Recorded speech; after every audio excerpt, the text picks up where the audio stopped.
1. You will hear a conversation between Annetta and Charlotte, first-year university students, and Bill, who works for the Student Union Employment Service. First, you have some time to look at questions 1 to 5.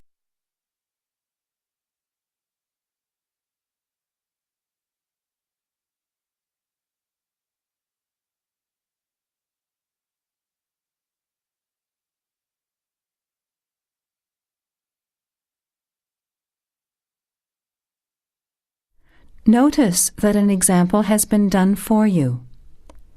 This time only, the conversation relating to the example will be played first. Hi Bill, this is my friend Charlotte. She's doing first year science too. The student is in first year science, so you write science on the form. Now, let's begin. Answer the questions as you listen. You will not hear the recording a second time. Listen carefully to the conversation and answer questions 1 to 5. Hi Bill, this is my friend Charlotte. She's doing first year science too. Pleased to meet you, Charlotte. Annetta told me you want some part-time work. Now, I just have to complete your details on the computer. What's your surname? Johnston. With an E? Yes, Johnstone.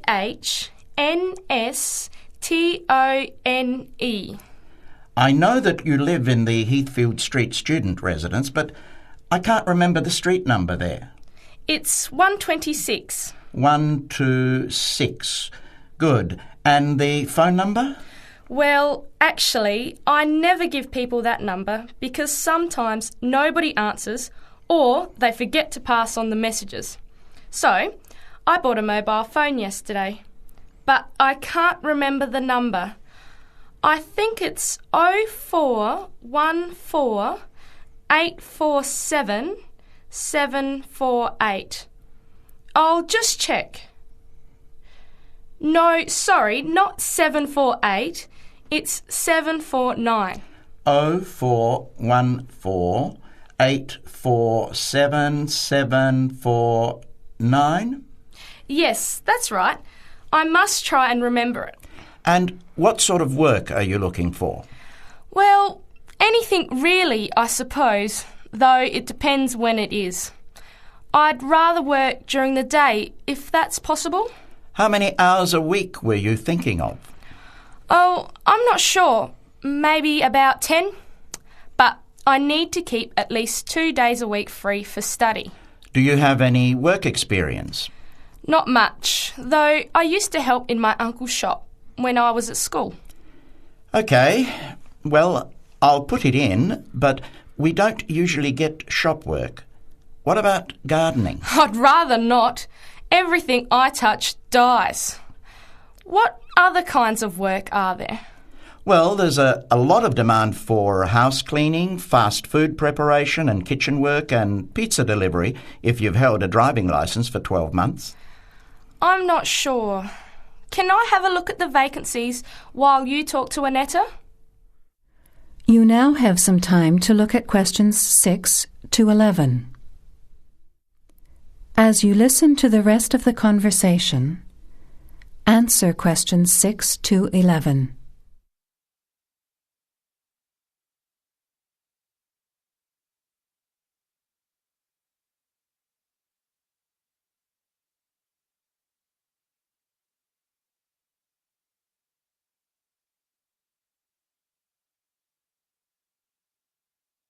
Bill, I'd like to change my job.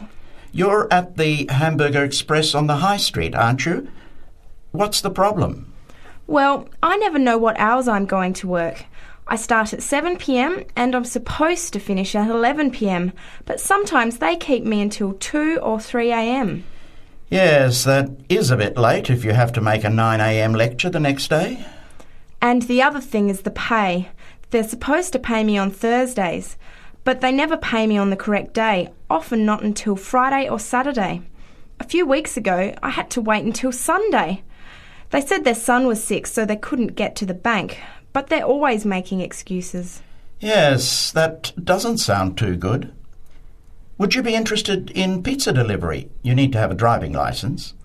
Yes, I've got a licence, but I think I'd like to change from working in the evening. Are there any day jobs available? Well, as I told Charlotte, there are several cleaning and gardening vacancies. And this childcare job that just came in this morning. Do you like children? Yes, I do actually. What's the job? Let's have a look. Collect the boy aged 4 from kindergarten at 3 p.m.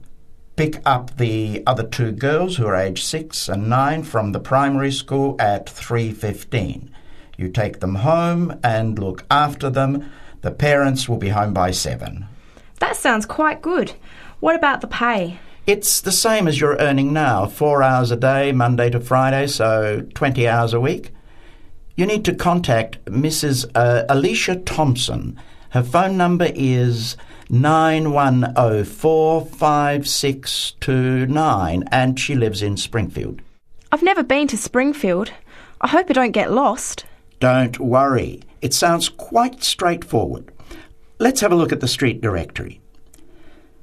The Thompsons live here in Tulip Street, number 252. So you catch the 631 bus, get off here next to the post office in Daisy Terrace.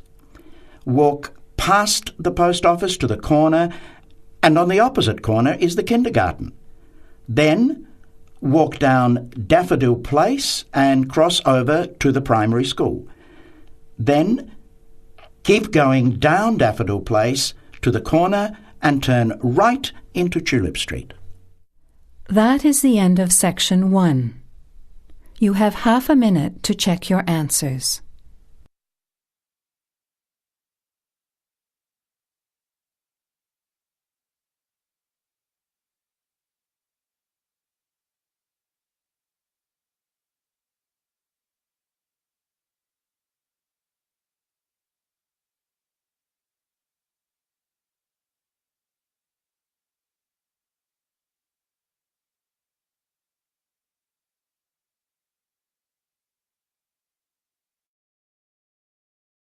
Now turn to Section 2. Section 2. You will hear the Overseas Student Officer talking to some new students about the arrangements for an excursion to Ironbridge. Before you hear the talk, you have some time to look at questions 12 to 16.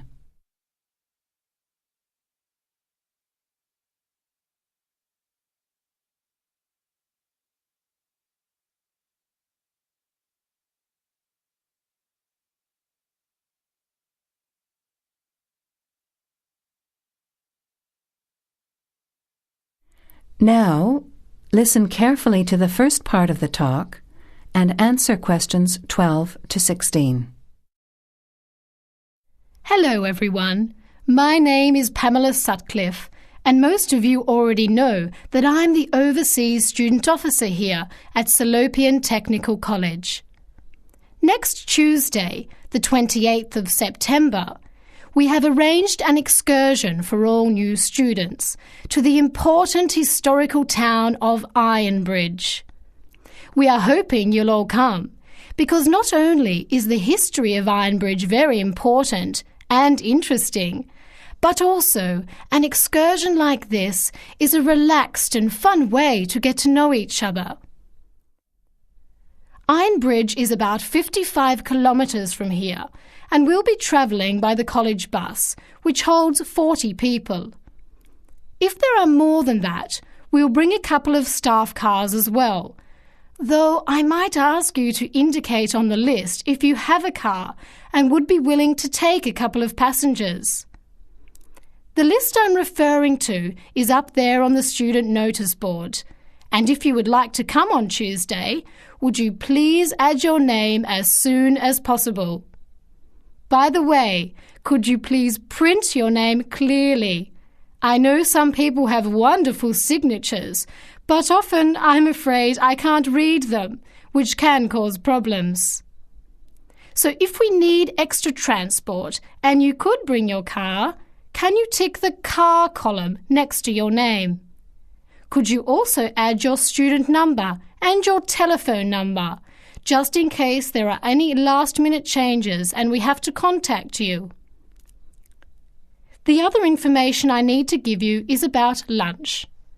There's a very nice little restaurant in Ironbridge which gives a 15% discount to the college when we bring groups. That means lunch is only about £4, and they do good vegetarian meals too, so it's usually no problem for those of you on special diets. But if you prefer to eat your own food, that's fine too, either on the bus or in the park. But I'd encourage you to try the restaurant. Now, talking of costs, I should tell you that the bus will only cost you £10, and if you bring your car, we'll pay for the petrol, so you get a free trip in return for driving there. Will you please sign up by Saturday at 6 p.m. at the latest? The list is closed after that. We will depart at 9:30 a.m. sharp on Tuesday morning, so please make sure that you arrive at least 15 minutes before so that you can find a seat and get settled on the bus. Before the talk continues, you have some time to look at questions 17 to 21.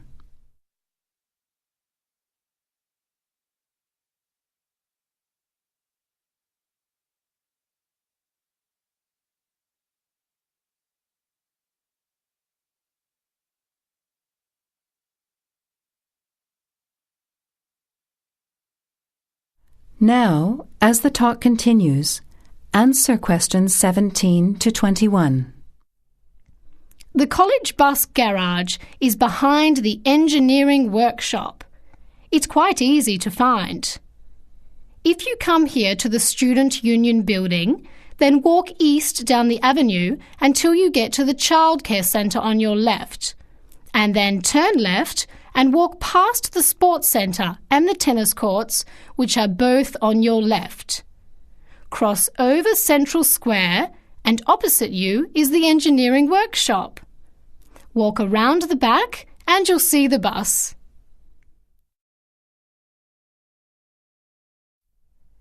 Please wear comfortable shoes, as we'll be walking around Ironbridge and be on our feet for most of the day. Wear a warm jacket, and you might like to bring an umbrella and a backpack to put them in if the weather's warm and sunny, which we hope it will be, but of course we can't guarantee that. Certainly bring your cameras and any snacks or drinks for the bus journey there and back, which should take about an hour and a half each way. You should all check the notice board on Monday, and we'll also put a note in your mailbox to confirm arrangements, so don't forget to check it. Now, why are we visiting Ironbridge? Well, Iron Bridge, as the name suggests, has got the original iron bridge. That is, the first ever iron bridge in the world. It was the birthplace of the Industrial Revolution, and for 40 years it led the world, as Britain changed from an agricultural society into an industrial one. It's hard to imagine today that this pretty, sleepy little tourist town was one of the most important places in England for over a century. Just imagine, 200 years ago, people from all over Europe and even North America came to Ironbridge to learn about what was then the latest technology. Today it is listed as a World Heritage Site by the United Nations, as they consider the unique collection of industrial monuments rank it alongside the Grand Canyon, the pyramids and the Great Barrier Reef. One place that's fun to visit is Blist Hill, which is a reconstruction of a small Victorian industrial town where people are working and living as they did 100 years ago. I hope you'll enjoy the day. It's been a very popular excursion in previous years, so I'm looking forward to going again next Tuesday. Now don't forget to put your name on the list as soon as possible. That is the end of section 2. You have half a minute to check your answers.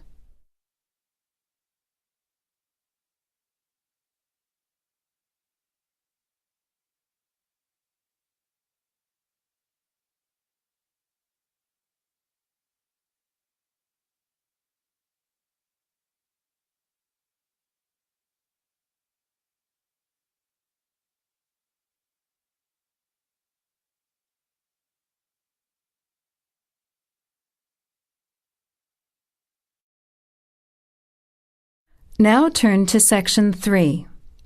Section 3. You will hear a group of students, Henry, Joe, Nancy, and Gordon, discussing changes to their work experience placement arrangements. Before you hear the conversation, you have some time to look at questions 22 to 26. The first two student arrangements have been done for you as examples.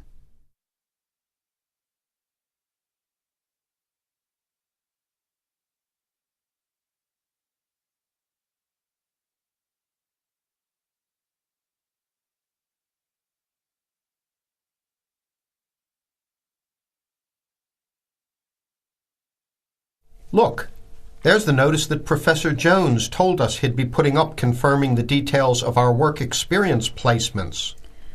But I thought that was already arranged. No, he said he'd have to check with the companies that the days we preferred were okay for them. Let's see if any have changed.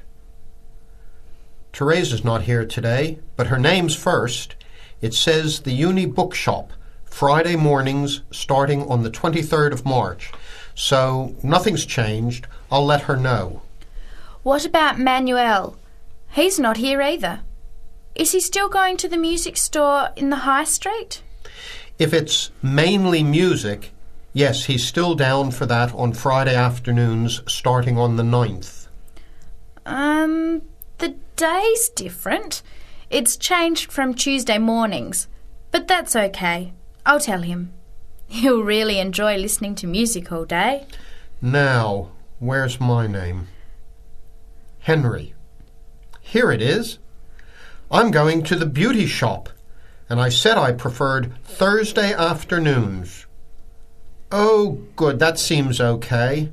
And my start date hasn't changed either. Joe, what day did you opt for? I'm going to Highway Hotels on Monday mornings. Yes, that's okay. And starting on Monday the 12th of March. Oh, has that been changed? Okay, I was scheduled to start the week before. I'll just make a note of that. What about me, Henry? Have I still got the Explore travel service on Wednesday mornings? Just a minute. Where's your name? Let's see. Nancy. Okay, here it is. Explore travel on Wednesdays, yes, but afternoons, and starting date is Wednesday the 14th of March. Has the date changed? No, not the date, just the time, which is fine. I'll get to sleep in. You lazy thing, Nancy. Chris's name is next on the list. Gorgeous Gowns Fashions. What a name. Yes, it sounds good, doesn't it? I'm hoping he'll bring me some free samples. So, has he still got Wednesday mornings? Yes, Wednesday mornings starting on the 14th of March. Okay, I'll tell him when I see him tonight that his arrangements haven't changed. Gordon, what about you? I chose that software company that makes computer games.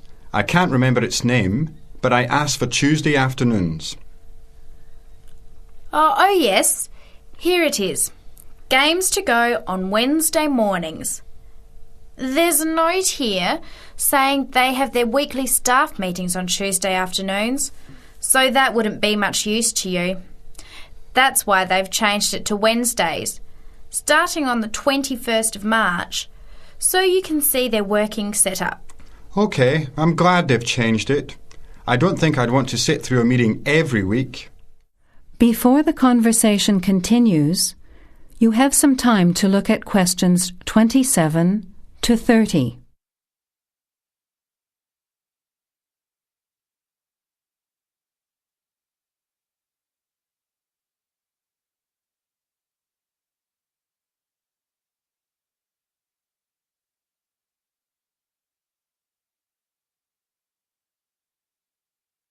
Now, as the conversation continues, answer questions 27 to 30.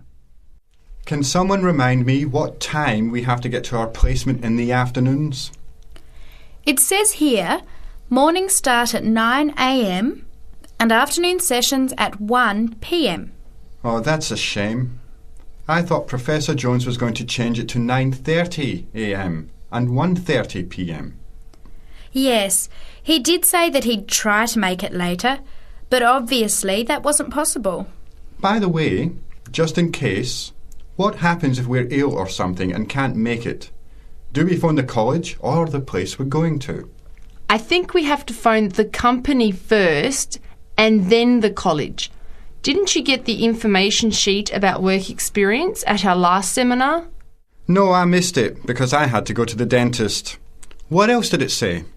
Well, we have to do a total of 24 hours altogether. So if we miss one of the arranged sessions, we have to organise another time to make up the hours.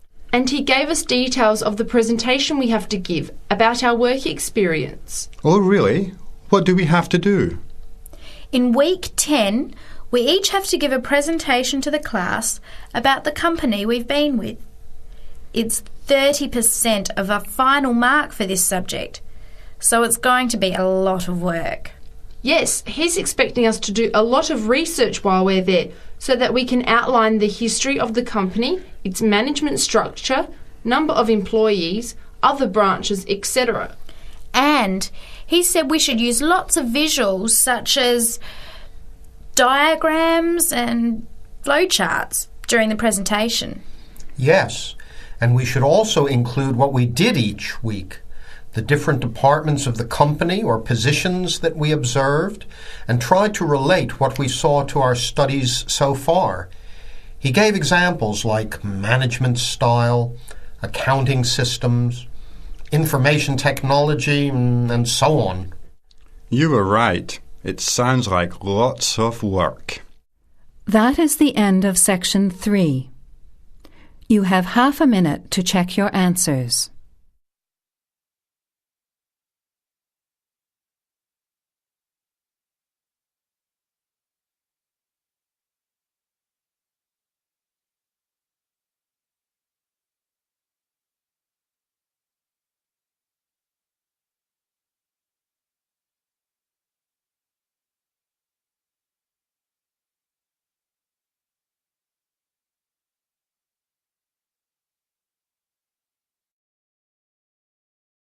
Now turn to Section 4. Section 4. You will hear a talk from a member of the Conservation Society talking about green cleaning. First, you have some time to look at questions 31 to 34.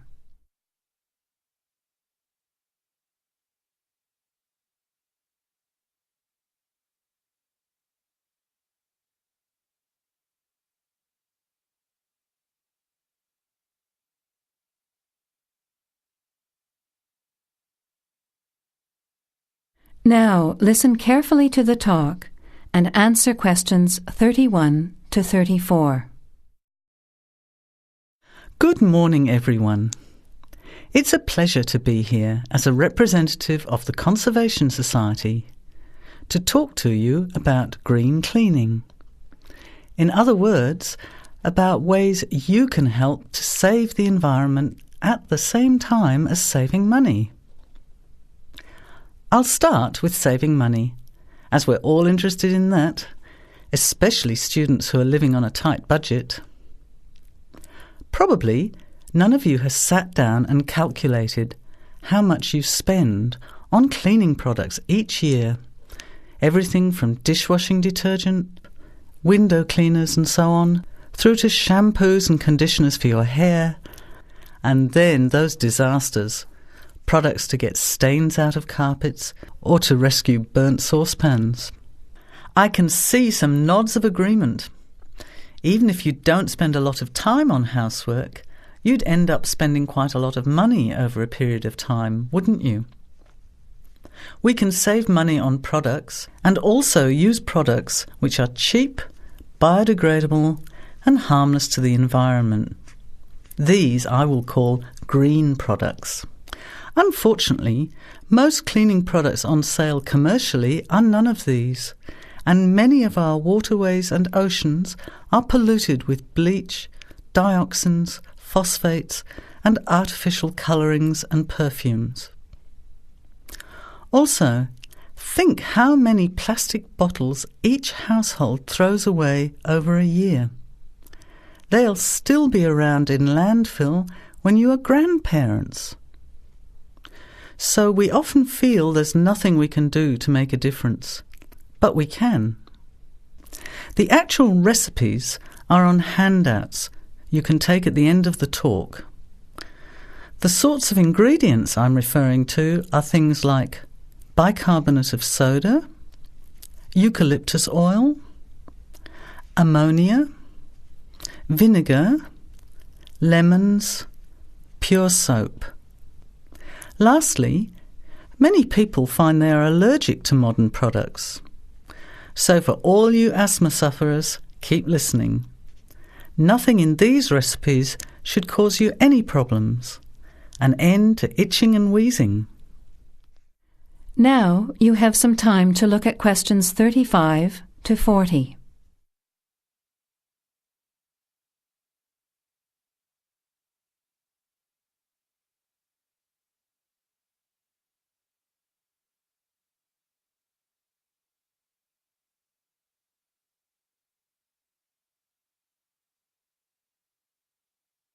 Now listen and answer questions 35 to 40. So, let's start with spills and stains. Soda water is wonderful as an immediate stain remover. Mop up the excess spill. Don't rub, but apply soda water immediately. It's great for tea, coffee, wine, beer and milk. As is salt or bicarbonate of soda, which will absorb the stain. Then vacuum when dry and shampoo if necessary. While we're talking about disasters, let's quickly look at some others that can be avoided. Bicarbonate of soda is wonderful for removing smells, especially in the fridge. An open box in the fridge will eliminate smells for up to 3 months. And those terrible burnt saucepans, either sprinkle with our good friend bicarb again and leave it to stand, or cover with vinegar and a layer of cooking salt. Bring it to the boil and simmer for 10 minutes, then wash when cool. Much cheaper than a new saucepan. Then there are heat rings on wooden furniture. Simply rub with a mixture of salt and olive oil, or for scratched furniture, use olive oil and vinegar. Now, let's look at general cleaning. First, the floors. If your floor covering is made of slate, cork or ceramic tiles or lino, it probably only needs a mop or a scrub with vinegar in a bucket of water. Carpets can be shampooed using a combination of pure soap, washing soda, cloudy ammonia and some boiling water. You put a small amount of this mixture onto the mark on the carpet, rub with a cloth until it lathers, and then wipe off the excess. A smelly carpet can be deodorized by sprinkling bicarbonate of soda on the surface, leaving overnight, and vacuuming off the next day. Cleaning in the kitchen, bathroom and toilet is the next section. That is the end of section 4.